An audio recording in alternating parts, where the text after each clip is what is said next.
You've probably noticed it, the way certain people walk into a room and instantly command attention, not through force or aggression, but through something far more subtle. Within seconds, people gravitate toward them, they trust them, they follow them, and most of the time, we can't quite articulate why. What if I told you this isn't magic? It's psychology. And the most effective leaders on the planet have become master practitioners of it. This isn't about manipulation in a purely negative sense. Some of these techniques are used by hospital administrators to improve patient outcomes. Others are used by non-profit founders to inspire genuine social change. But the same principles that build movements can also be weaponized. Understanding them matters because they're constantly being used on you. In boardrooms, in politics, in marketing, and in your daily relationships.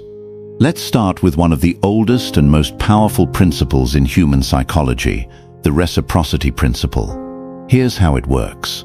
When someone does something for us, we feel an almost involuntary urge to do something in return. It's so fundamental to human behavior that anthropologists find it in virtually every culture on Earth. Powerful leaders weaponize this ruthlessly. A CEO provides mentorship to a junior employee, genuine mentorship, and that person will move mountains for them years later. A politician funds a small-town improvement project, and that community becomes a reliable voting bloc. A manager genuinely listens to an employee's personal struggles, and suddenly that employee works overtime without being asked. The leader often gives first, knowing that the psychological debt they create is far more valuable than whatever they gave. The key is that it needs to feel genuine. People have become sophisticated enough to detect obvious transactional behavior. But when the gesture is real, when there's no immediate ask, the reciprocity principle becomes almost invisible. Then there's the concept of scarcity. Humans are psychologically wired to value things more when they're rare or in limited supply. Great leaders understand this at a cellular level. They don't make themselves constantly available. They create scarcity around their time, their attention, their approval. When Steve Jobs was alive, getting a one-on-one meeting with him wasn't just a meeting. It was validation. The scarcity made the interaction feel monumental. This applies to information too. Leaders who carefully control what they reveal, who speak selectively rather than constantly, develop an aura of mystery that draws people in. The things they don't say become as important as the things they do. Their silence creates space for people to project their hopes and expectations onto them. Social proof is another psychological lever that powerful people pull constantly. If we see that many people believe something or do something, we're more likely to believe or do it too. We use the behavior of others as a shortcut for determining what's correct or appropriate. Leaders harness this by carefully curating their social circles and endorsements. If you're surrounded by the right people, people with credibility and status, those associations transfer to you. A startup founder lands a well-known investor as an advisor. That signals to other investors that the founder must be worth betting on. A professor cites a researcher's work frequently. That researcher's ideas gain credibility through association. A politician appears alongside respected community leaders. The trust transfers through the network like electricity through a conductor. Authority bias is the tendency to attribute greater accuracy to the opinion of an authority figure. We naturally defer to people we perceive as experts or people in positions of power. Effective leaders actively cultivate authority through specific strategies. They speak with confidence and specificity.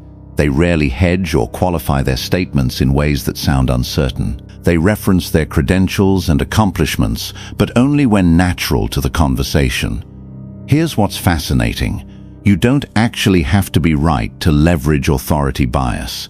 You just have to be perceived as someone who knows what they're talking about. A leader who says, "We're going to do X," with absolute certainty, will be followed by more people than a leader who says, "I think X might be the best option, but I could be wrong."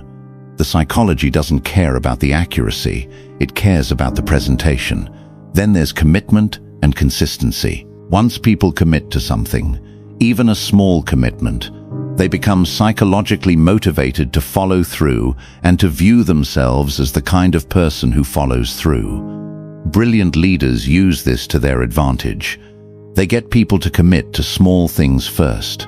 Say yes to a small request, attend a meeting, share a belief. With each small commitment, people become more invested, more loyal, more willing to make bigger commitments later.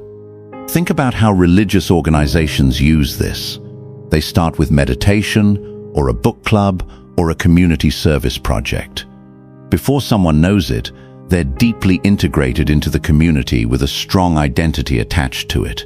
Same principle applies in companies, political movements, and elite social circles. The contrast principle is devastatingly effective and surprisingly simple. When two things are compared, the difference between them seems larger than if they were evaluated separately. A leader might share a story of the old, broken system, painting it in dark, struggling colors, before revealing the new vision. The vision feels transformative, not because it's perfect, but because it's positioned against a darker alternative. This is why many powerful leaders spend time articulating what they're fighting against before they articulate what they're fighting for. Perhaps most insidious is the principle of liking. We're more likely to be influenced by people we like, and we like people who are similar to us, who complement us, and who cooperate with us toward mutual goals. Skilled leaders are chameleons. They adapt their communication style to match the groups they're addressing. They find genuine common ground. They offer authentic compliments. They position challenges as collaborative rather than adversarial. We need to figure this out together creates liking in ways that "you need to do this" never will. Now here's what's critical to understand. These principles aren't inherently evil. A therapist uses liking and reciprocity to help patients heal. A teacher uses social proof and authority to motivate students. A nonprofit leader uses scarcity and commitment to build a passionate community fighting for justice. The same psychological levers that can manipulate and control can also inspire and elevate. The difference lies in the intent and the long-term outcome. Does the leader benefit exclusively, or do the people following them also benefit? Is the relationship sustainable, or is it exploitative? Are people becoming more capable and independent, or more dependent? The reality is that every powerful person you've ever encountered is using some version of these principles. Many of them are doing it unconsciously. They've simply developed an intuitive feel for human psychology. Others are doing it deliberately and strategically. Some are using it for broadly positive goals. Others are using it for deeply selfish ones. What matters is that you recognize these patterns when they're directed at you. Not so you can become cynical or disconnected, but so you can engage more consciously. So you can ask yourself, why does this person make me feel this way? What commitment am I being asked to make? What information is being withheld? What social proof am I being shown? The most effective defense against psychological manipulation isn't to reject influence entirely. That's impossible. It's to become aware of the mechanisms being used. The moment you see the trick, its power diminishes. And sometimes, knowing the trick is exactly what allows you to trust someone more, because you can see that their influence over you is based on genuine value, not just psychological leverage. That's the real skill, recognizing when someone is influencing you through psychology while still choosing to follow them because their vision, their values, and their results genuinely align with yours.